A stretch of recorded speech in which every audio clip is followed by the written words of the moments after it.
when I got promoted to 2-star at NTC, there was a huge exercise going on. Goliath, the chief of staff of the Army, was there, and I worked for him before, so I asked him to promote me. Yeah. And so my wife, Leanne, she's like the connector. And I told her, because it was a very short timeline, number one. Number two, I was going to be able to jump out of the exercise to do the promotion, and I had to go right back out to the desert because it was going to be an all-nighter that night. And I said, I'm not going to invite the clan to this because I don't want to put them through that. They're going to come all the way here, and I'm only going to be able to spend the ceremony plus 10 minutes with them. And she looked at me and said, you will invite them, and if they want to come, they'll come. And sure as anything, they showed up. And yes, because I was not there, you had the likes of John Bacot taking pictures in funny places in my office. And welcome to the Courage Never Quits podcast, where members of the West Point class of 1986 tell their stories. I'm your host, Paul LaFontaine.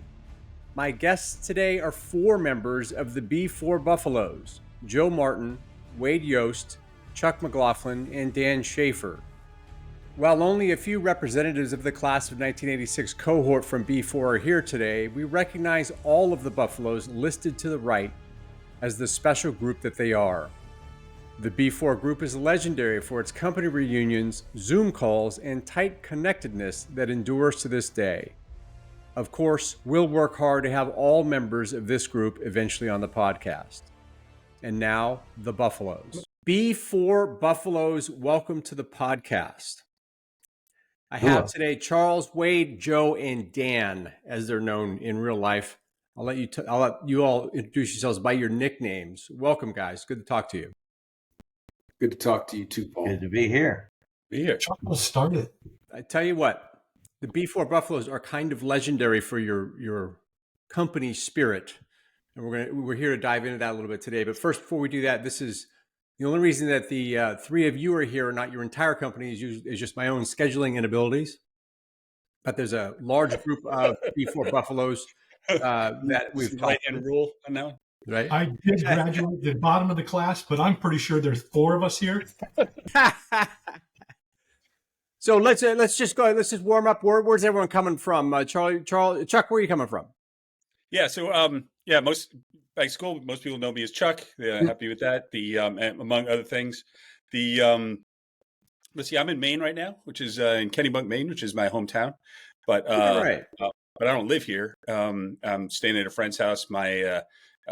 Visiting my parents-in-law for Christmas time. So I'm living down in Old Town Alexandria now. Outside of DC. Got it. Wade, where are you coming in from? I'm coming in from Gig Harbor, Washington. There you go. Okay. A beautiful place. A beautiful place, indeed. Yeah. It is. I've been there. Joe, how about yourself? You're coming in from Texas? Yeah, Keller, Texas. It's just north of Fort Worth. Nice community here. Everybody always asks, why did we retire here? And the reason is because of family. I got family all over the place here. And that's probably the most important thing for the Martin family and frankly for everybody on the net. But we do migrate to Petoskey, Michigan in the summer. Similar climate to Gig Harbor in the summer. Okay. And it's gorgeous up there. Danny's come up to visit and we had a good time. And I think he'll be coming back because we just had all our renovations completed this winter. There you go. Well, Schafer's like a bad penny. He always keeps showing back up. Exactly. Schafer, where you, Dad, you're coming from Florida. I'm still in Naples, Florida. Still in Naples, Florida. Living the dream. Wearing shorts and T-shirts on the day after Christmas. But soon to be back on the road. This is a bit of a public service announcement. You're back on the road once again, hosting more of your impromptu get-togethers, which are quite legendary. That'll happen this year. That's in the plan. In the plan. Absolutely. What is it about B4 that makes it the company that it is? We all talk about, you guys have reunions, you get together, there's company spirit. But when I talk to individuals, you all say, well, we had kind of a normal company when we were there. What is your assessment of the reason that you all have become so close as a group? I can take a stab at it. And we'll start by having a little bit of Buffalo Trace in memory of Charlie, Chris, Lloyd, and John. There you go. Okay. Exactly. Cheers. Cheers. And I think that we did, other than Joe getting up in the stars that he did, we were pretty average company. No superstars at any athletics, no superstars at the top of our class or anything like that. But as time went on and we lost, I don't know where we stand now, but at one point we by far had lost more than any other company at West Point. You have had unfortunate luck in terms of the timing of Charlie, obviously very early on, as well as Chris Greer, both lost early in life, right? And so I think that was probably the stabilizing force behind everything. I'd give the credit to Dan. I think Dano on where we really started to formulate back up again was kind of COVID, where it was more of a putting together a weekly talk where we just drink and say stupid shit all the time. So what was the inspiration for that? Well, I had nobody to talk to, so I figured I know a few people like you. You don't have friends. Sometimes you got to go way back, right? Exactly.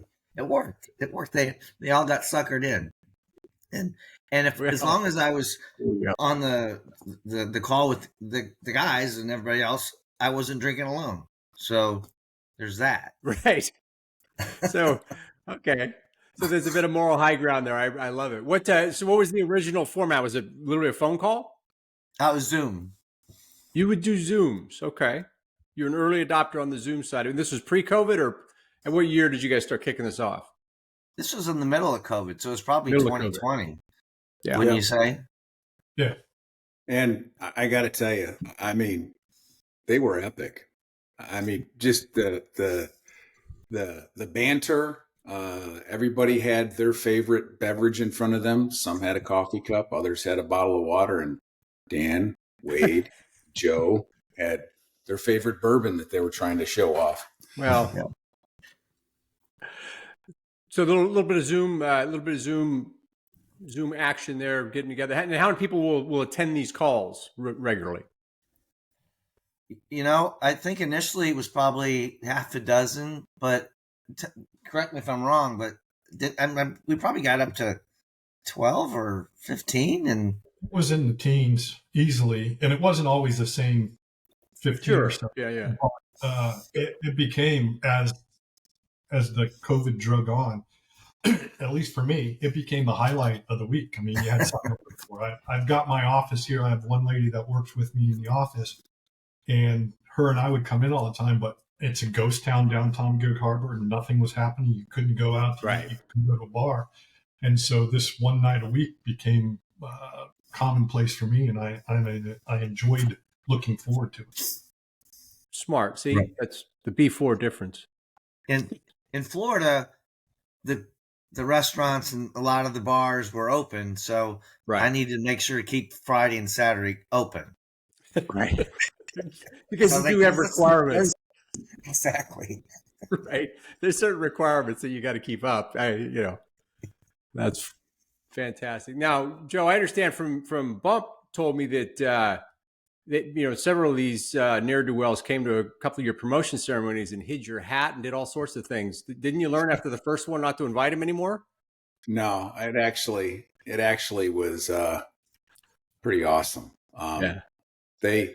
No matter what was going on, I mean, I'll give you a classic example. When I got promoted to 2-star at NTC, it was in the middle of a. You get promoted? I did. Wow. In the middle of no one's cluing me in on this stuff. There was a huge exercise going on. Goliath, the chief of staff of the Army, was there, and I worked for him before, so I asked him to promote me.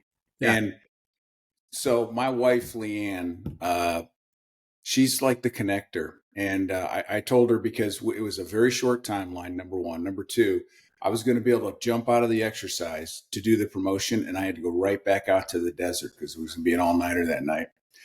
And I said, I'm not going to invite the clan to this because I don't want to put them through that. They're going to come all the way here, and I'm only going to be able to spend the ceremony plus 10 minutes with them. And she looked at me and said, you will invite them, and if they want to come, they'll come. And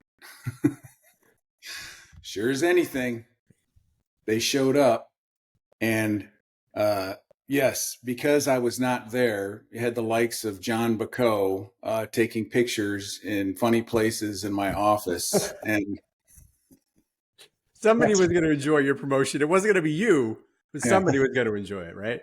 But I would like to say, they wanted to take the opportunity to go to such a ceremony because I was having that kind of ceremony, and that's why they went. To me, it was I've got some friends here that did a lot to. Let's clarify something though. We all came to see Leanne, not you. Right. Paul hasn't met Leanne, so he doesn't understand that. But yeah, I think it's probably a pretty common thing in our group. She's the draw with most people. They'll come to see her. There you go.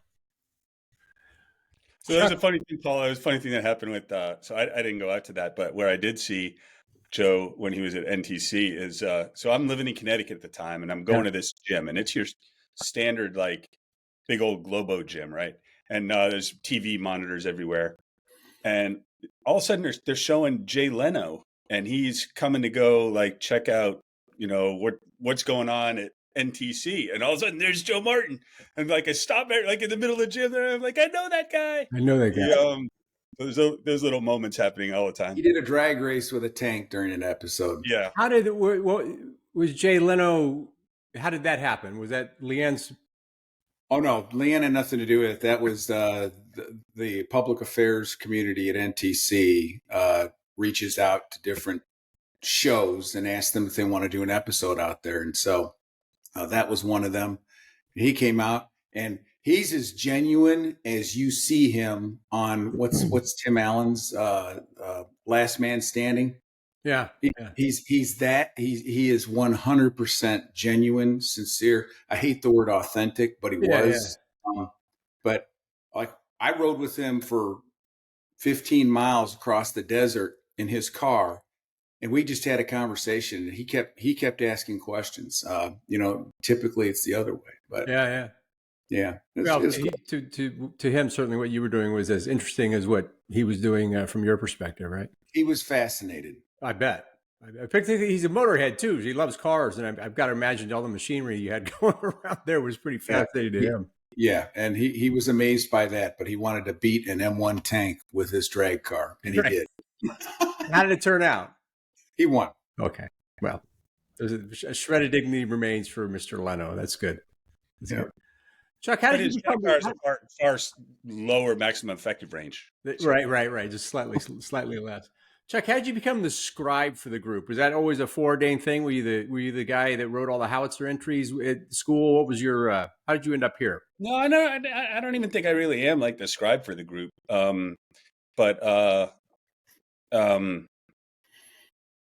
mean, what happened about like the TAPS articles was that, it came to, I guess, your attention or the TAPS group attention that no one had ever done one for Charlie. Right. And I wasn't that close with Charlie at school or anything, but his death really affected me, really affected me. And so I wanted to take a swing at it. Yeah. And these guys let me.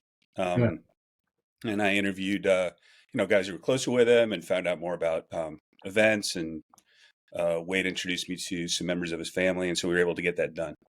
And so I think, and Kathy stepped in to do the one for Chris Greer, and I still owe one on Lloyd Walker, who was my roommate for a year. And but as you're chasing me down, part of it is, as because you've done them, but especially when you're close to somebody, it means a lot to you. Like, it's hard to get it right. It's hard to approach the task, even if it's 2 pages of text. It's hard to sort of take on. How are you going to try to cram in what you really feel about these guys? And, right. You find out you feel a lot for them, and then and as you were saying, like, why does the class get closer? And I think the classmates we've lost are part of it, but it's not the only thing, because it also reminds you how much everybody else that you were there mean to you, even people you don't always didn't always think about, maybe you weren't always friends with back or close with back then, but how they've sort of I don't know, sort of woven into the fabric of your life to be modeling about it, right? So let's go all the way back to the day, right? Let's take it back to the day.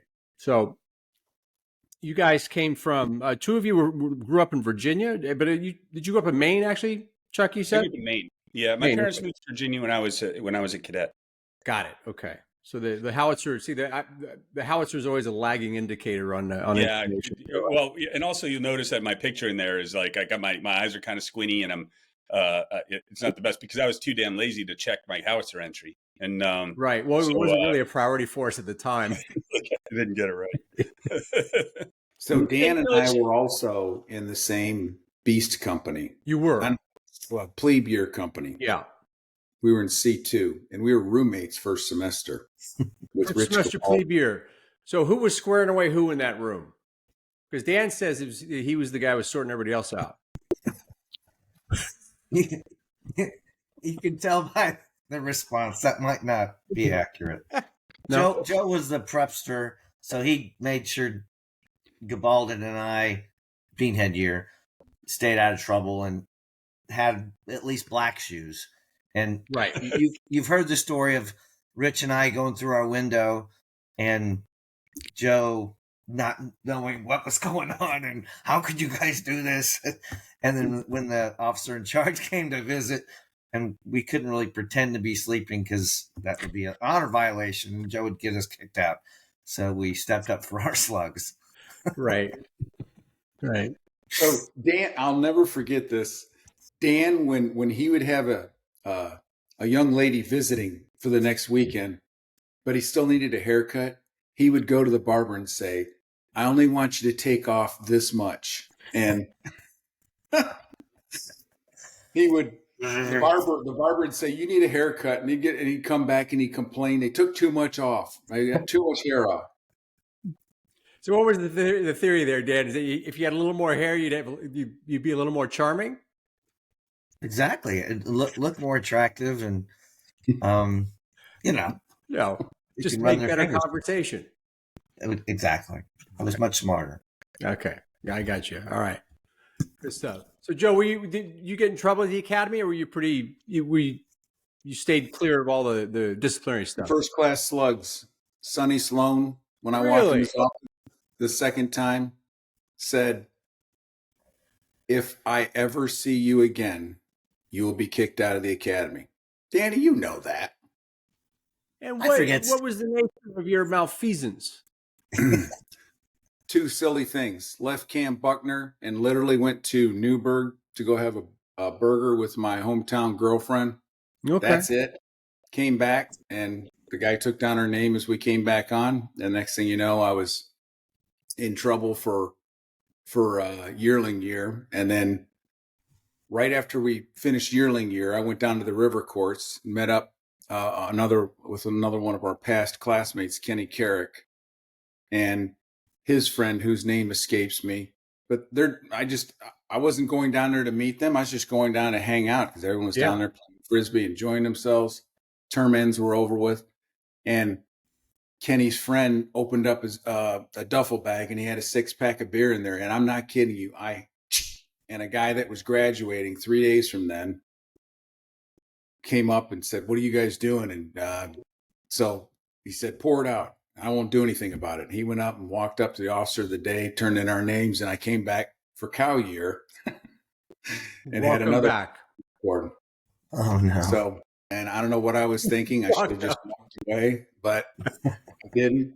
But here's the other kicker, and I'm not talking in a bad way about him, but my roommate for my last 4 semesters, 2 of the 4 times was John Bacot. And John Bacot walked the edge his entire cadet career. He did. And for life. I will never forget when I come in the room and he's smiling and he said, Joe Mama, your breath stinks. Go have some of my mouthwash. You'll love it. And don't spit it out. And I think it was Blue Sapphire Gin. Oh. And I took that bottle, I poured it down the sink, and I threatened him with his life. I said, don't ever do that again. Yeah, I've got 2 strikes, brother. Don't do that. Yeah. Well, you guys lived hard in Fourth Reg there. I love that. Chuck, were you a straight arrow, or did you end up on a little bit of area time yourself? Yeah, I was pretty straight arrow. I think I ended up with like 8 area tours my whole. 8 tours. Sorry, Joe, I didn't ask. How many total tours did you end up with on those slugs? 95 hours. Oh, 95, man. Between the two. Your card unmarked or something and got over that center. Well, and here's the funny thing. I'm not exaggerating. Now, I was Core Squad ×2, but I never, ever got a single demerit other than those 2 boards. Oh, that's interesting. Yeah. Never. You can hold your head high for those. Those are 2 good stories, right? Those aren't silliness or yeah. They taught me things. Yeah. What? So Chuck, you 8 tours. What were they? Administrative? You missed the class. What was your story? I think in both cases, I either slept through or was late to class. It was those two 8 and 4s, I think, something like that. Yeah. Yeah. I mean, these guys are all, these guys are all He-Men. You got like rugby player, wrestler, swimmer. I joke. I experienced the trifecta of manliness at West Point: the theater arts guild, debate team, and pipes and drums. Goodness me. Well, not only that, you spent. I got some calves, man. Well, hold on a second. Now you're missing a small detail. You went and spent a semester at Navy. I did. It had to have a deleterious effect on your manliness. Yeah. Like, and there, I was on the crew team there. How did that work? Did you the exchange? Well, no, you obviously did the exchange, but how did you getting on their crew team? How did that work? Did they? You just went. You could just kind of go out for it. Crew is you have heavyweights and lightweights, and so you had to be taller and bigger than I was. So I was like I had to be the lightweight, which is kind of, believe it or not, in the so I was I'm barely 6 feet tall, and so just cut weight and you just keep doing it. So me and Bill Hayes, who also passed away, a really good guy. So we both decided to give it a try. So we just went and showed up and rode lightweight crew. Now it was in the fall, which is off season, so we only actually rode in one intercollegiate event, like a scrimmage in Georgetown, and but it was great. Like you went out and you'd their boathouse was about a mile from what their barracks is, and so in the afternoon you go and you work out really hard. I mean, it's a really, really intense fitness. Sure. So I got in great shape and sucked weight a little bit, and just had a great experience. And tore up my hands, and but it was fun. And now, did you had any crew experience prior to that? No, but of course that's when as my friends here know, coordination is usually not one of the first things listed when it comes to my profile. And so I have discovered that athletic events that are long and suck hard are the ones that I do best at. Right. And unfortunately, you got to go through a long period before you get to the part where you start weeding people out. Right. Things that are very long, I usually do okay at, but things that last, 4 quarters, not so much. Right. Or demand, quickness or all those kinds of things that are sometimes valued. Yeah. It's like, no, just the ability to suck it up is a merit. Yeah. But I mean, really, it's a long-term play for life, right? Yeah, that's true. You just got to keep at it, right? Because then what I find is, and then I'll go through periods of laziness, and then it all goes to shit. You got to start all over again, and what's ahead of you because you've done it before, and it's so you got to get fit enough and then do something else. So wait, Chuck, did you say that you were gone for a semester? Gone for the company. I was gone for the company 2 semesters, Dan. I'm glad you didn't notice. Well, so Dan, you talked about takedown. I listened to your Chris Bump takedown one. So Dan Schafer had a takedown of me that I will never ever forget. And so everything. So maybe it was either how year after I came back or second semester yearly year, and I decided I was going to try to get fitter. So in our capacious free time, so I make myself up to the gym and I'm in the weight room and I'm starting to do try to get into regular weight routine. And on the other side of the gym, there's Dan Schafer. He's like, Chuck, what are you doing? Are you lost? That was a dick. That's yeah. I'm sorry, Joe. Being that age and Okay, man. like going to the gym to build up your confidence and all that. That's probably the last thing you needed to hear. That specific day. So for the kids at home who don't know, what fascinates me about talking to classmates is like there's things that happen in the academy. I had no idea that how they actually happen. How were you selected to be an exchange student to the Naval Academy? How did that work? Did you apply for it, or did they just come to you one day and say you're going? What was the deal? No, it came up. I'd always kind of had my eye on it because I saw the guys who did it, and it seemed like a great experience, and so it seemed like something interesting to do, and a good opportunity. So when an announcement came out or something, like I was aware that you applied, you put your name in. I guess it was probably like early second semester, year. Okay, and and then found out I got to be one of the guys to go. And what was the criteria? Did they ever tell you that they indexed for this type of thing for the selection, or was it just grade? They never told you, but by and large, it was class rank kind of. So it was people who went tended to have done well in school, and but they were also a whole man. Like you weren't going to embarrass yourself doing their obstacle course or something. So what was the silliest thing they did to you? They leave you alone most of the time, except for Army Navy. How did that work? Yeah, I mean, it was so there were hidden hazards. I often say, I mean, it was the greatest growing experience of my youth. Sure, because you went, and although there were 6 of you, you're dispersed around the brigade of midshipmen, and so you're pretty much on your own, and you have to learn a whole new system. Yeah. You have to, you have to represent the Army and the Academy to some degree. You have to, you have to handle yourself pretty well because eyes are on you all the time. And so that was pretty, and there's more freedom at Navy. And so I had to kind of adjust to that. And I didn't adjust especially well. My grades definitely took a dive. And, so they treated me pretty well, but the hidden thing is that you can choose your roommate there when you're a cow, which means that when you get transferred in, you get the guy that other people didn't want to room with. Right. It was a great experience. Navy week, though, we were on the run for sure. Like the week leading up to Army Navy game, we slept. All of us, we kind of like a couple nights we slept in the squash courts and sort of stayed on the run and got caught one night. And so the equivalent of like tying people up to the laundry carts was a bunch of plebes carried me around below. Imagine like being paraded around below the windows in North area, and then people are dumping stuff on you from like trash can. Navy effluvia being dumped on you. So it was stuff like that. But generally it was good sports, and and we won that year. So being able to go back after winning was amazing. That's helpful. And it was that was. You're the first exchange cadet that we've had on the podcast. So that's great to hear that story. It's super interesting. We had a really good bunch, and Ulrich Breckbuhl, Brian Bulatow, who I later worked with both at the State Department, and then and then Mike Stradinger, Matt Russo. I'm missing somebody.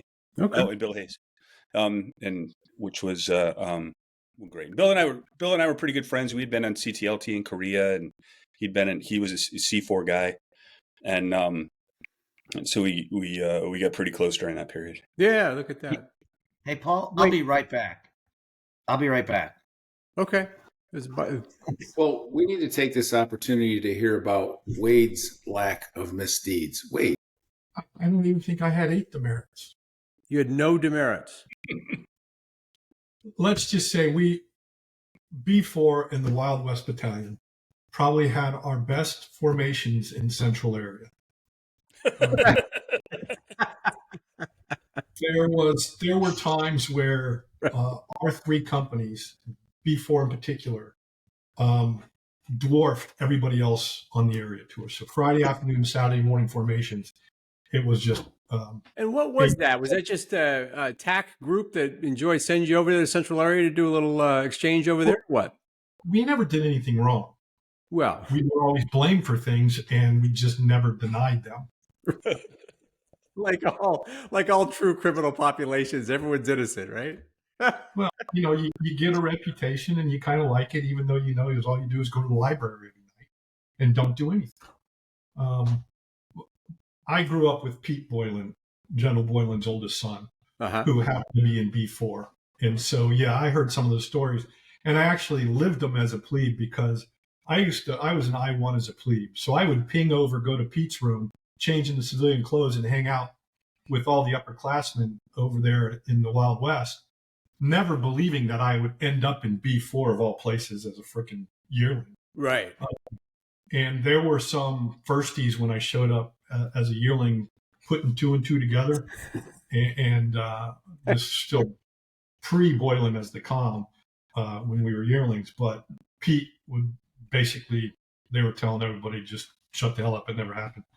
But yeah, they were pricks to the plebes when we were plebes and I was hanging out in civilian clothes over there. It's kind of like, wow, I'm glad I'm not here. Yeah, right. What a shockingly unpleasant place to visit. But then to end up there as a yearling, it's kind of like poetic justice, I guess. But yes, I think the 84 guys were pretty chill. And they treated us, well when we got over there as yearlings and they were firsties. There were some 85 guys that were kind of trying to relive the past, but trying to relive the glory. Yeah. So no, it was we were always chill. I think we had a lot of fun and we got caught a lot. And when you end up drunk in a plebes room in another regiment, just before graduation, that was Terps, where you get to do 100 hours before you graduate. Yeah. That's always fun. That was probably the most extreme we had, but I think we ended up with over half of our B4 Buffalo classmates were Century. I mean, we all did at least 100 hours on the area. So that is fast. And then, of course, you had Howie Curtis and in C4, and that whole group were also were joining you out there in Howie's legendary exploits. There was no wall around West Point. Howie didn't like to jump, I guess, was his story. But so what was it like coming from 2nd Regiment for Dan and Joe? Were C2, I mean, that was not known as a hot corner there coming into B4. What was the culture like and the culture change? I guess obviously you go from plebe to yearling, but. Go ahead, Danny. I was going to give it to you. Hell, as a beanhead, I was afraid of everybody. It didn't matter if we were in C2 or A1 or F4. You tried to ping and get the hell back to your room. And, I mentioned to you earlier, Paul, that I was somewhat of a ghost and Joe's the double the ghost in terms of formations and opportunities for upperclassmen to chew us out. So I didn't feel it so much. Everybody hated us. We didn't get to hang out with the firsties in our civilian clothes, Wade. We didn't have, our best buddy having the dad be the commandant of cadets, pulling strings, moving you to the right company. Well played. Joe, swimming and then to water polo. Water polo. Did you play water polo in high school? Was that a thing, or did you literally learn it as you were? I played in a league when I was younger than that. Okay. But I was going to be loyal to Army swimming. A lot of my teammates, God bless them, but they did their plebe year and they said this is too much because swimming, a lot of double workouts and a lot of commitment required. You travel quite a bit in the winter, and I told myself that swimming is what got me into the academy, and it did. Nothing else but swimming got me into the academy, and so I was going to be loyal to that, but I had to have a break from it because in the fall, when there's no meets or anything, they're in the water from the beginning of school and training like crazy. And I said, I got to have something different. And so the water polo team yearling year went core squad. And so I tried out for it and they had lost their last goalie to graduation the year before. And so they had an opening goalie. And so I fit right in, and it was perfect because it was the balance that allowed me to do swimming for 4 years and water polo. There's a lot of linkage to rugby in terms of the fun associated with it. A lot of good social activity before and after tournaments. So it was a blast. But I look at the demands of doing those two sports, and I'm sure it impacted academics a bit. Yeah. But I think it actually placed a demand on my time that might have been placed in the wrong place, and so I'm thankful for it. And I'll mention this, and hopefully Dan doesn't cringe when I do. But Dan and I were both pre-med students, and notice you don't call us doctor, but we were plea roommates together, and in the company, because of the nature of our curriculums, we spent a lot of time together. Spent a lot of time with Wade, Steve Turpening, Charlie Moses, who was also pre-med. And so this is where regardless of what else you do, there's a certain amount of bonding. And sure, I'll mention this, not to embarrass, but so Dan and I went to Walter Reed for an internship for, 2 weeks, Dan? And it would have been Walter Reed, obviously living in DC, where you live is on you. And Wade and his family said, no, you can come stay with us. And that was huge because not only did we have a nice place to stay, and it was like the day you walked in, it's like you knew his parents and his family your whole life, but also the extracurricular activities that we enjoyed at Wade's house were amazing. So I will never forget that experience. That was awesome. On the pre-med, because I had heard about that from Dan. Was that before you go there? Sure, I just want to make sure when he talks about pre-med and Steve Turpening, who was a star man, and the other guys, and somehow I'm roped into that. I was anything but that level of academic. So I just want to make sure that all the brothers that I know that were down in the bowels of the class with me, I'm not trying to fake anything here. So go ahead. No, that's fine. No, that's fine. I was going to ask more about kind of the dynamics of that, because if so many of you were pre-med, there was that you gave each other the idea when you showed up. You talked to dinner, or literally you showed up and said, "Hey, we all have this similar interest," because it's unusual. I don't no one in my company was in pre-med, for example. For me, my father wanted me to be a doctor. I didn't listen to him on anything except for two things. And that was one, he really wanted me to go to West Point. I got recruited for swimming at multiple universities, and he'd always take the packet that came from West Point, put it at the top of the pile. And he was good about that. So I give him credit for that. But he always wanted me to be a doctor. He bought me a copy of Grey's Anatomy when I was like a sophomore in high school. And he said, if you read this, I'll pay you $20. And I got to like page 3, and I'm like, oh no, this is dense. But that was the reason behind it. Yeah. Grey's Anatomy was a TV show. What are you talking about? I mean, there's a book too. Right. It was, Dan. Maybe that was part of the reason I didn't become a doctor. That's right.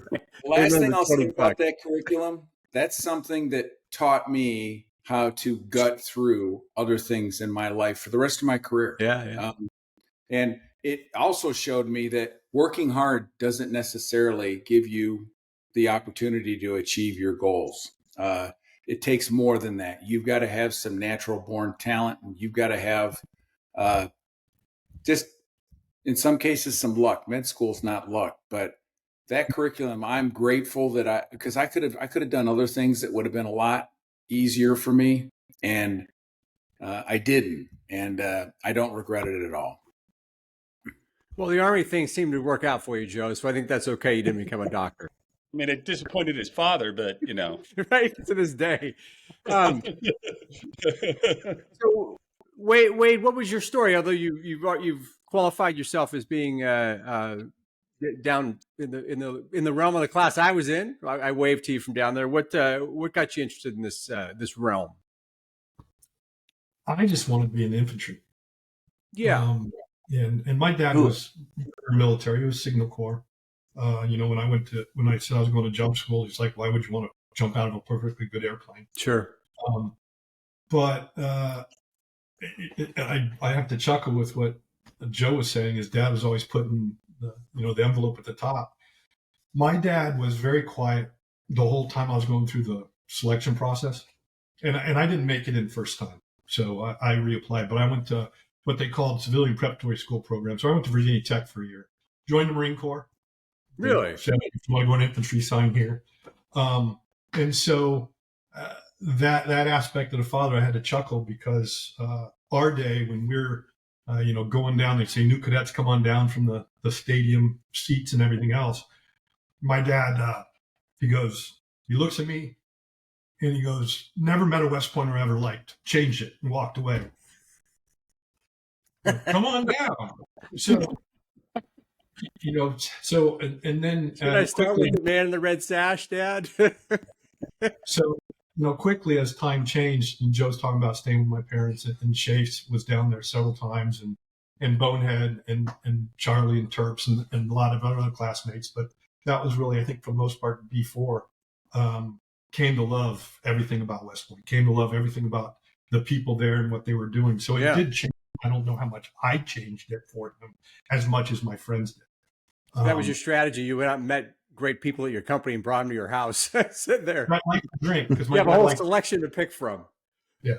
Now, you were a fellow of rugby, I see, from the Howitzer. Is that right? Yes. And the captain of the team at the first year? First year, yeah. How did that transpire? That's no mean feat to be the captain of the rugby team. In high school, our football coach back in the day, once the season was over, at least in Northern Virginia, the football coaches could not do any coaching of the athletes all through the spring. You can only be in the weight room making sure that they lifted weights. So Northern Virginia, Southern Maryland, Washington, D.C. had a high school rugby league. And he basically told us when he found out about it just before, at the end of my sophomore year of high school playing football in the fall, he called all the football players in and said, hey, listen, understand there's a rugby league. It plays in the spring. If you don't play, don't bother coming out in the fall to play football. He wanted us to keep, doing the contact. And so I kind of fell in love with rugby my spring of my sophomore year, and then played throughout high school, so 3 years. And then when I didn't make it into West Point straight out of high school and went to Virginia Tech, I was playing for Virginia Tech Rugby Club. Oh, wow. And lo and behold, in the Sweet 16 of the national championship, we played Army, and Army was heavily favored against us, and we ended up beating them. And I made the mistake of going to the coach afterwards and said, hey, I'm going to be coming to West Point next year. And he kind of was still pissed at losing and said, go talk to him. And it was a cow by the name of Timmy Kuplo, who was going to be the captain of the team the following year. And he gave me the precursory, hey, niceties. And then as we're new cadets or at Beast Barracks, I'm pinging across the area and I hear this new cadet Holt. And I stopped. And he's only like 5'4". He was the hooker on the team. Comes up and puts his chin in my chest and goes, do you know who I am? I'm just thinking, oh shit, here we go. I'm about to get my ass handed to me. So he grills me for a few minutes, finds out what company I'm in. And later on that night, he had a couple of the rugby players that were on the B staff come in and grab me and take me to their room like they're going to haze the hell out of me. And then just started talking to me about the rugby team. So I was how remarkable that is, though, that he remembered you and that he left you out. Yeah, it was blew my mind. Good on him. But I think that for most people that go through West Point, they have that kind of memory and abilities to deal with people, which makes this group so phenomenal. But so I was fortunate because I had already played rugby for 4 years. I knew what I was doing. Where most people that come in college, that's when they learn to play. So I was fortunate enough to be on the A side for all 4 years. And then just as time went on, the culling out of, who knows rugby. And then it didn't hurt, I could go back to now about all the hours on the area. And yes, I had plenty of hours on the area. I was kidding earlier. I had a first class alcohol slug for having a bar in my room as a plebe. As a plebe? At the end of the plebe year. So that was good. We were leaving then because that tack was ready to helped me out the door.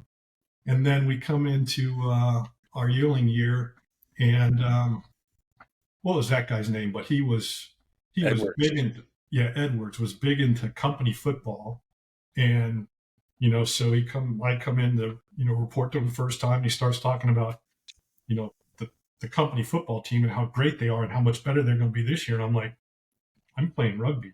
Well, right away, he wanted me out. And so I'm just like, I was ready to leave before our first class of our junior year. I was like, a third tack in 3 years, I can't do. I didn't have the respect of any of them. Both of the first two were like, you need to go. And they did everything they could to They give obviously me didn't know you would. area tours to make sure that happened. Well, and I did nothing wrong. I mean, so it's just a misperception. Right. Yeah. Having a bar in your room as a plebe was no indicator of later discretions. There were some upperclassmen that really loved me until we were all in the area together. Well, and I didn't have to clean up your act after that. You were clean as a whistle after that. he ended up being the company commander. Well, we can get to that in a minute. That was all who you know. Well, how did that work? What do you mean it's who you know? Come on, Well, so we get to our cow year and we go up, and this was my changing point. We go up and we met our new tack in the computer lab. So we're all sitting up there, and I'm just thinking, okay, how do I go tomorrow and say I resign I'm out of here? And he starts talking, and he opens up with, he was a rabble rouser. And I'm like, oh God, I can't do this. No offense to McCann and Kathy. And then he says something about rugby, and he goes, and Cadet Jost, we're going to have the best rugby team in the country. And I was like, okay, maybe this will be all right. A little bit of light amidst the darkness, right? He was my saving grace. Okay. And then between him and General Boylan as the new comm, they became quick friends. And how I got to be well over 100 hours on the area was anytime. Sometimes the guys in our company, but a lot of the rugby players would get in trouble, especially off post. The word would get back to Cook. Cook would call Boylan. Boylan would give me anywhere from 10 to 20 to 30 hours area tours. And by the time the officer of the day that was in charge would come back to him and say, we want to pick one of the rugby players. Boylan would say, I already took care of it. And the captain of the rugby team, Cadet Jost, will be doing. So I'd sit area tours all the time. So you took area tours for the rugby team, basically, but they were mitigated by the fact that and some of our class, and some of the B4. And some of the classmates. That's a good classmate. Yeah, but I mean, we had some of the best. We had.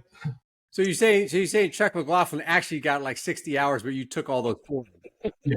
Exactly. I would tell you, we had some of the best card games in the CQ room in the company, drinking vodka and Tang. So it wasn't like it was really suffering. Yeah. I would say this though, you could probably, if someone were to do some data analytics on every class, look at the people who had the most money in their cadet account when they graduated, and I would tell you they were also the people with the most area tours. I left rich. I left with a lot of money.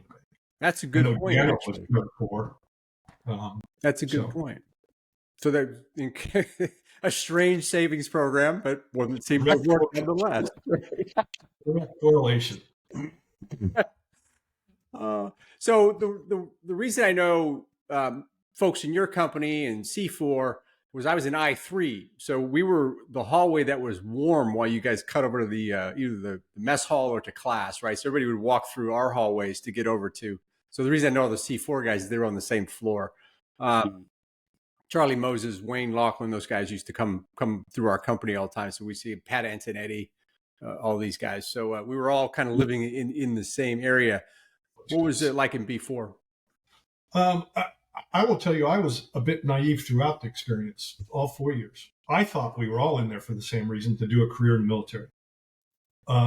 And I don't know that I really either paid attention to the conversation, so those who didn't have that concept, or just was too naive to understand it. But that was, I from the time I can remember, I just want to be an infantryman. Mm-hmm. So to me, I was always going to be career military, and maybe we'll talk later about how, your course in life changes because of things that happen in your life.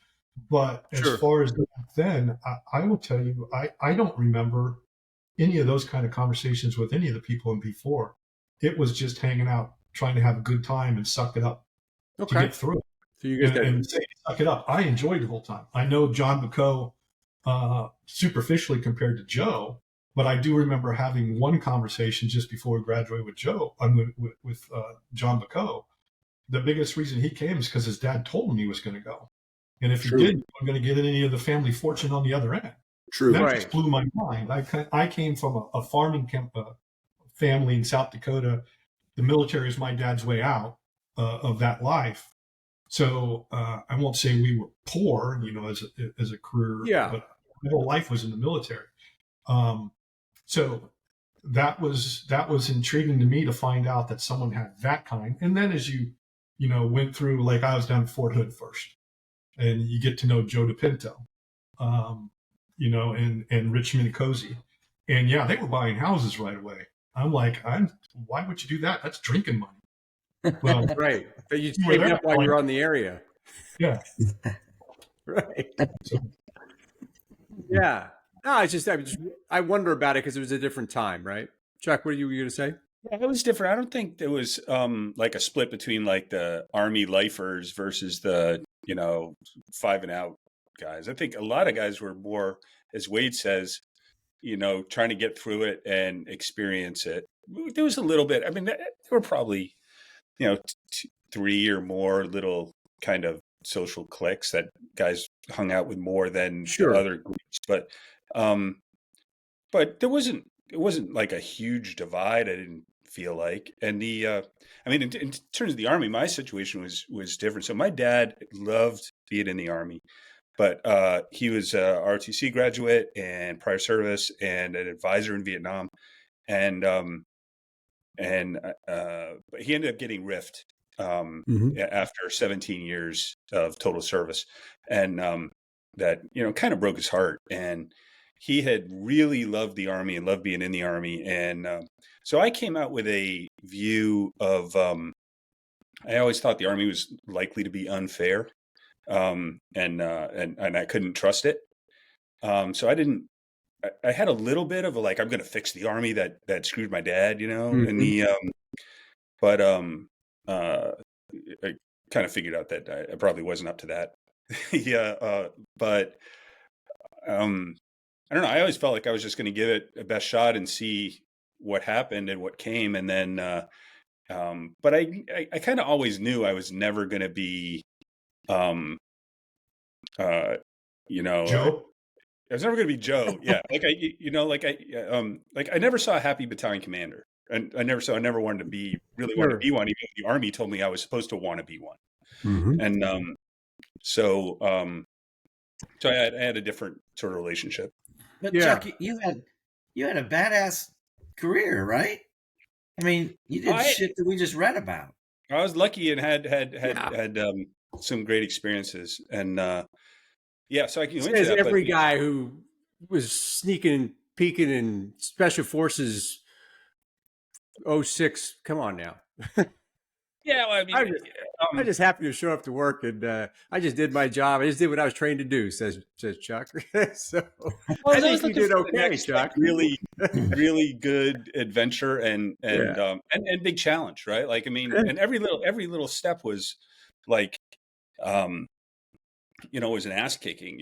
I mean, everything I did, from Beast Barracks to airborne school to everything, was the hardest thing I ever did at the time, right? So now, but did you go from I graduated Ranger School as you Wade. finished armor to start, right? Yeah, I started armor and was in the 2nd Armored Cavalry Regiment in Germany, and was fortunate enough to be on the East German border the day it opened. Yeah, and So, and really like knowing that you're seeing history change before your eyes was a pretty remarkable thing. A lot of our classmates had the opportunity to see that for sure. Yeah. How did you end up in special forces? Well, it was really partially it was that. Partially it was my dad's experience as an advisor. He always kind of admired special forces, and but also that I saw that, and I saw that sort of the world of being in an armor formation was unlikely to happen, and that being that the world was changing, and I potentially had the opportunity to be kind of close to more of that in sort of the special forces world, right? And I like the idea of advising senior foreign leaders and being at kind of a cutting edge where the line all the lines are blurred, I'd say. You just needed a packet for it, or how did that work? Because so SF had just become a branch, right? So it became a branch when we were lieutenants, right? And so I found out the process. It turned out the Special Forces recruiter came through I was in Bamberg, Germany, and the Special Forces recruiter came through our area and into our unit. He needed a place to stay, and so our classmate Scott Pierce and I had a house, and so we let him stay at our house, and we all went out that night and had a pretty good time. And then so I went to submit the packet, and then you get selected to go to selection. Yeah, right. And then you go to the selection course, and if you pass the selection course, then you go to the Q course. And if you're not infantry, they want you to go to the infantry advanced course. So I went to. Okay, so that was the bridge how you were able to transition over. Yeah. So I got hurt the first time I tried selection, and then went to infantry advanced course, and then I went to selection, and then I was actually living with Roger Karstens when he went through that process. So so he was a little bit ahead of me, and we ended up being in the same battalion in I would Germany. Get a nightly update on his packet and how he was doing. So because Big Raj. So I remember like connecting with him because I didn't know him at school, right? And we went to the same Gold's Gym at Benning, and introduced myself to him and said, I hear you're doing the SF thing. I'm doing the SF thing, and from then on we kind of stayed in touch. Yeah, it's great. Joe, let me switch to Joe. Joe, what was your thought about your career when you left the academy? Like, what was your head? You had a successful at the academy. What was the world look like for you as a new lieutenant? So I knew that I wanted to serve for 20 years. I wanted to do it for a career like Wade. I didn't know what rank that meant. I didn't know what positions of authority and responsibility that meant. I had no idea, but I really liked the Army life because it gave me the regimented boundaries that I was a different person when I graduated from West Point compared to the young punk that came from Dearborn, Michigan. And so because of that, I knew I'd serve for 20 years. And I started out in Europe, and I was in the 1st Armor Division, was not on border duty the night that the wall came down, but wasn't that far from the border. We were in Vilsec at the time. But that assignment was world-class. And, the Army has this thing called the Battalion Commander and the Brigade Commander selection or assessment program now that's mirrored off some of the things they do in the Special Forces. But it's all based on the thought that the most important position in the Army in terms of keeping good talent in the Army is the battalion commander. And my first battalion commander was phenomenal. He was a fire breather, but he was fair. If you screwed up, you got your head handed to you. But it was a great culture in that unit. So I was all up on the Army. And for the one time during the course of my career, I went to a by name request assignment. The executive officer from that 1st battalion got selected for battalion commanding with the Fort Riley, Kansas. And he contacted me at the career course and said, do you want to come serve in the battalion?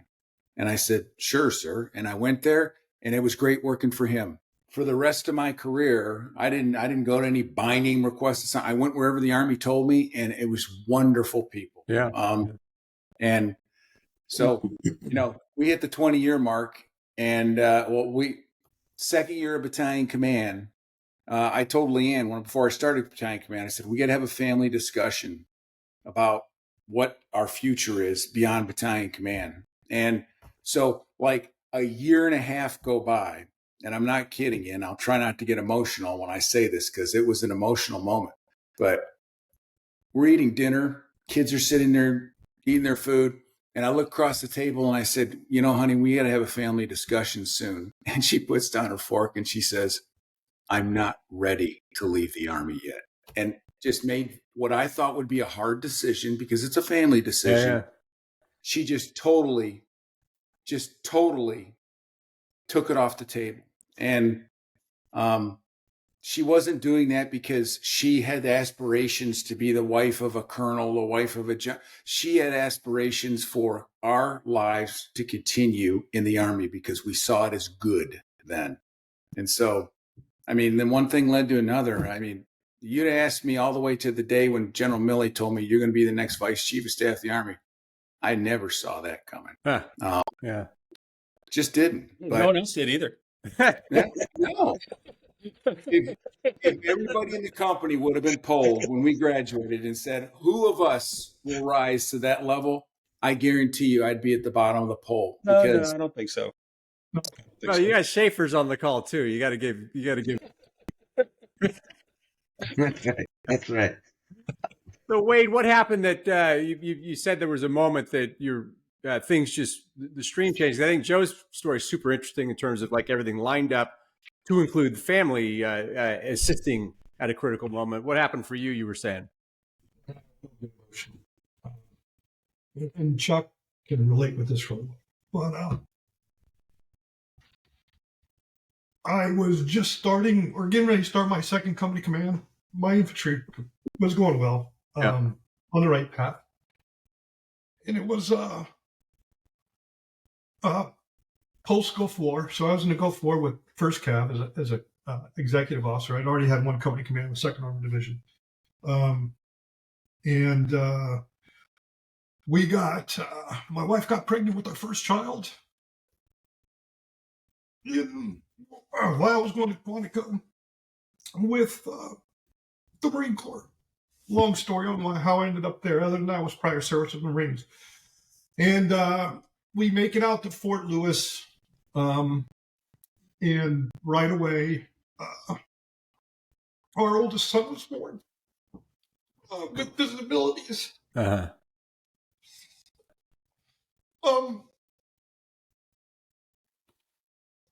Beyond our wildest dreams, as far as what could happen. And so I took the second company command, and we were deploying 7th ID. We were constantly deployed. And we were told our son would not live to be his second birthday. So he wasn't supposed to be 2 years old. And we were out training out in Central Washington, and it was his second birthday. I missed his first one. Yeah. I missed his second one. And I had a big call my in First Sergeant Gogwe. He just comes up and he gives me a big bear hug. And he's like, "You gotta go. This is not good for anybody." And you would think 32 years later I wouldn't be this emotional, but it's still, and I'll never apologize for it. So I went back to my chain of command, and Joe was talking about having stellar battalion commanders. My battalion commander at the time, his assignment prior to that, he had only been with us 6 months, and I was headquarters company commander. And his prior assignment was he was a speechwriter for Shinseki. And it was a couple of years earlier, the Army had started the Acquisition Corps. And I knew about it. Again, never would have been in the infantry. And so I said, "Sir, I want to resign my committee." I'm like, he's like, "Okay, let's finish the exercise. We'll go back in." And so Friday night, we're getting the sensitive items all done. And I go in about 10 p.m. into his office and said, "Sir, sensitive items, up. I want to release my company." And he goes, "Okay, tell first sergeant to do it. Let's go." I'm like, "Where are we going?" He goes, "You're the one who wanted to get out. Let's go see the regimental commander." And I go in, I explain. Obviously, everybody knew the situation. But my regimental commander looked at my battalion commander and said, "Is this a good idea?" I said, "No, we got a better opportunity for him to stay in.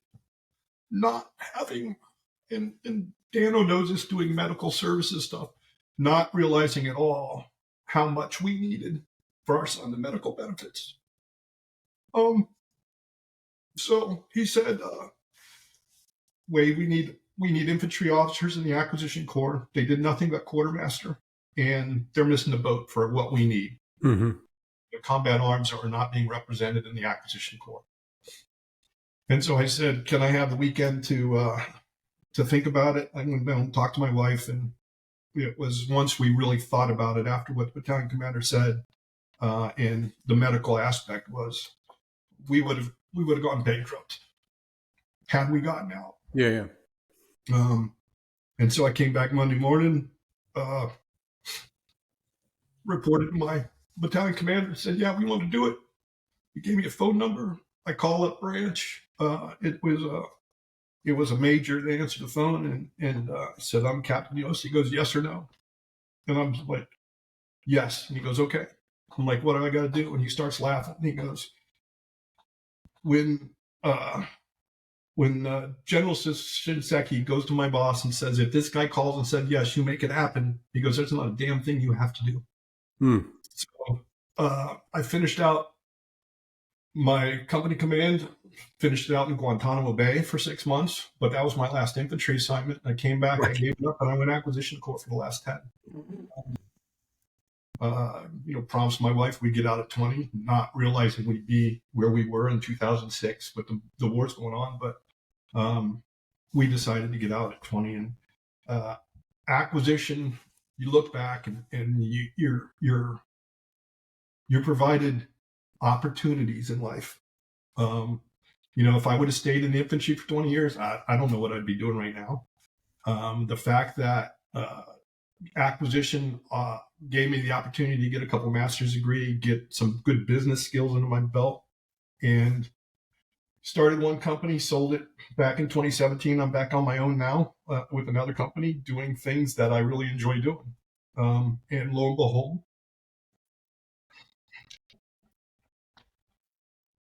twice in 32 years old. Holy cow.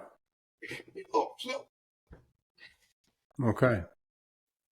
Well, that's a hell of a story, my friend. Yeah. Like I said, I would have thought, emotionally, I'd be over it, but I'm not. I've had some good discussions with Charlie. Charlie, he understands too, because he has a son with disabilities. Mm-hmm. And there's a lot more of our classmates, a lot more people that have disabilities. And I can speak for myself in what has been for what the military has done. They'll take care of us on that.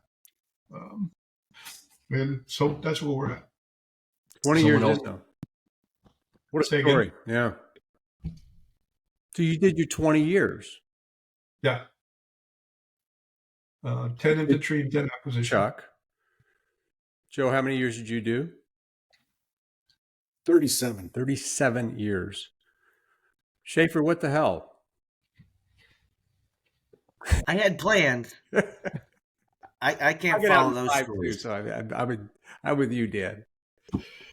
I did 11 active plus one more special guest appearance, I call it, and then a total of 30, including the reserves. Total of 30. Sorry, I shorted you 10. Golly, you got amazing stories. What advice would you give?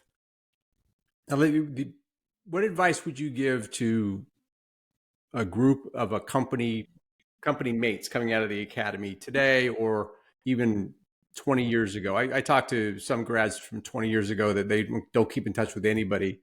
You talked about the Zoom calls earlier. What advice would you guys give in terms of bridging company relationships or just reviving them? Like how would you recommend people to get back in touch, basically? Because you're a model, right? I think it takes a catalyst. I can tell you for Dan and Wade. I mean, Wade all but called me out in the latter part of his career, and when I was serving in Northern Virginia. And Wade, I don't know if you remember this, but you told me, you said, you've been kind of quiet, and we need to stay in touch. And it takes catalysts like that. And you ask yourself, well, you go off and you do your career. You may never see, or sometimes you come across different people you went to the West Point with, but there's this bond that existed when you were there at the academy and during the curriculum and all the requirements associated with being a cadet that makes for a good time to talk about. And regardless of what direction you went, whether it's this, you're a CEO of a Goliath company, you're successful in the military, you serve for many years in the military, or you're off, you served for a short amount of time and you moved on to something else that you're successful at. And in some cases with some of our classmates, they weren't successful when they left the military. They're struggling. We have classmates. It's hard to believe we have classmates who are struggling, and it's just hard for me to believe, but it's true. And so as you continue on with your life, it's very easy to become siloed.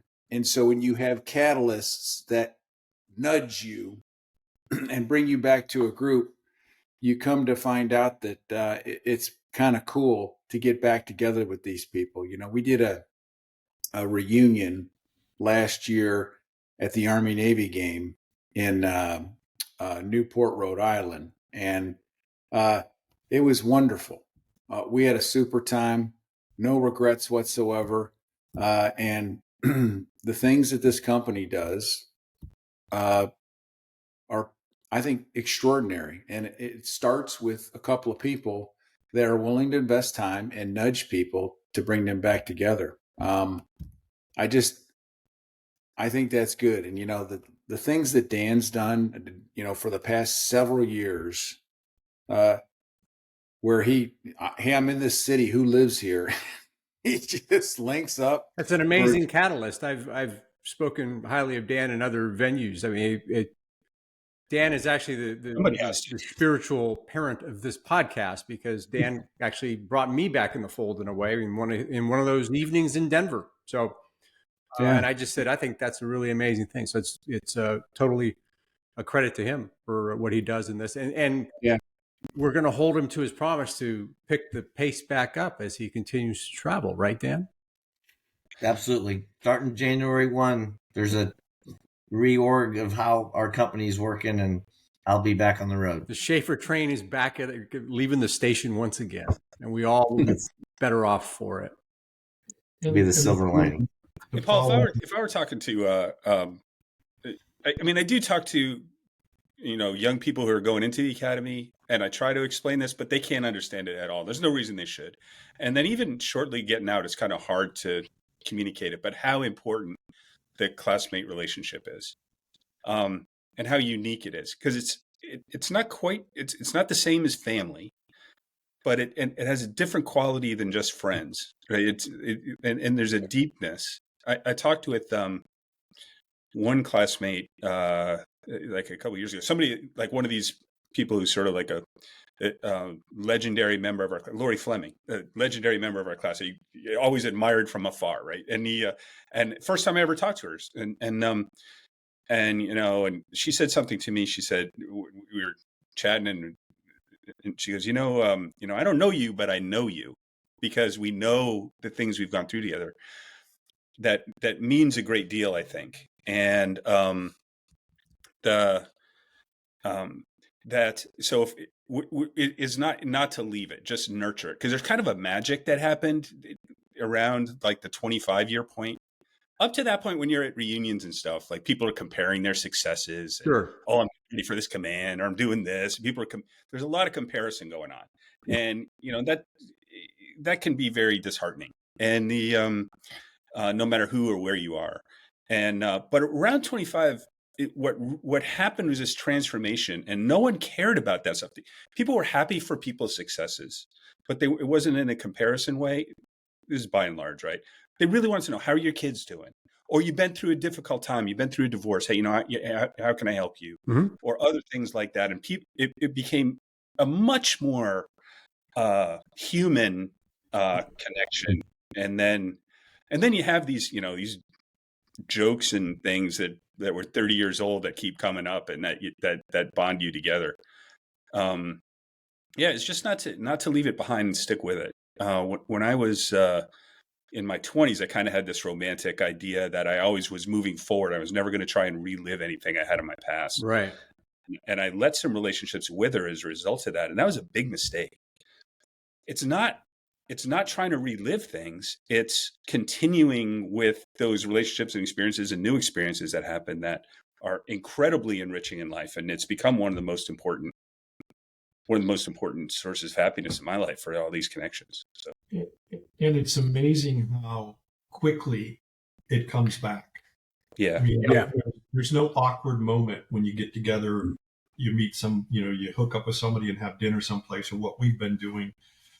There's no awkward, like families do. If you haven't seen your in-laws in a while, it takes, a good 12 to 24 hours to warm up. I mean, this is instantaneous bonding.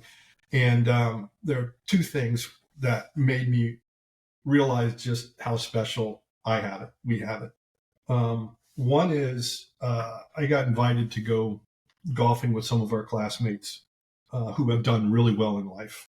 And the one in particular that it's ingrained in my head just how much it doesn't matter how well you've made it financially or 4-star general, whatever. It's, as Joe said, there's a lot of guys that are suffering, a lot of guys and gals that are suffering that we think, oh, you went to West Point, you've made it. That's just not true. However, the bond of being a classmate is something special to where people will reach out, and whether you've quote unquote made it or not. And I was very reluctant to go on this golfing outing. And I finally went after my arm was twisted pretty heavily. And Joe DePinto was part of it. Joe DePinto, the most, you talk about our class and how close we are. It would be very easy for some of those who have made it like he's made it, like Guzzi's made it, or Pompeo's made it, or Joe Martin has made it, and say, they're a cut above, and they feel they're a cut above. None of those guys I just named, and I'm sure there's a lot more that have on their stratosphere that have made it to that level. None of them feel that way. When they're back with their classmates, and again, I go back to DePinto, and he may kill me for this, but he was like a giggling little girl. Which is how we remember him. The other thing that I was at I3 and Joe was in the company across from me. So yeah, I remember Joe back then, back in the good old days. That made me realize that it's about us as a group more than it is about one individual making it better than somebody else or whatever. And the other thing was, a dear friend of mine that I've known forever now, her son was class of 2011, and we were together out to dinner or something, and I kept referring to classmates, and so it goes back to what you were saying a minute ago, Dick Chuck. And she was like, classmates, that's just, why do you say that? And her son said, because it's something special. Mm. So when it's an enduring quality when you talk about a classmate versus someone I went to West Point with, or that's true. That's a great point. It's a classmate. It's very different. Something much more. Very different. And you, let me count correctly. 4 of you. The 4 of you are a part of a group that, in my mind, and the reason I've led with this group, and I really appreciate Chris Bump, who graciously yielded the floor because he's had a couple of these. Your group is an example of what we all can do. And Joe, your point, and all four of your point around be a catalyst, do that outreach. Wade, you talked to Joe. Dan, you're on the road. Chuck, you're talking to people. I mean, you guys are the example. You all are the example for the rest of us in terms of how close you are as a company. And what is interesting is you were a company like the rest of the companies back then, but you became special over time by the way you connected. And I think that's an example for everyone to follow. I'm doing it with my own company mates, being a little bit of a catalyst as much as I can. But really, we've got another good 20 years, most of us together, so we might as well make hay with it and move forward together. Thank you very much for spending a Friday evening with me here and telling your stories. It's been a real pleasure to talk to all four of you. It's been an absolute pleasure to be with you. Thanks for being on. Thanks for being the catalyst here. Yeah, Paul. This is big. All right. Thanks. Go Very Happy cool. New Year to everybody, and beat Navy. Beat Navy. Thank you for listening to this episode of the Courage Never Quits podcast, where any member of the class of 1986 who is willing to tell their story will be a guest. To get the word out and stay up to date on the latest episodes, hit the like and subscribe button. With over 900 living graduates, we have a lot of stories to tell, and you don't want to miss any of them. We'll see you in the next episode.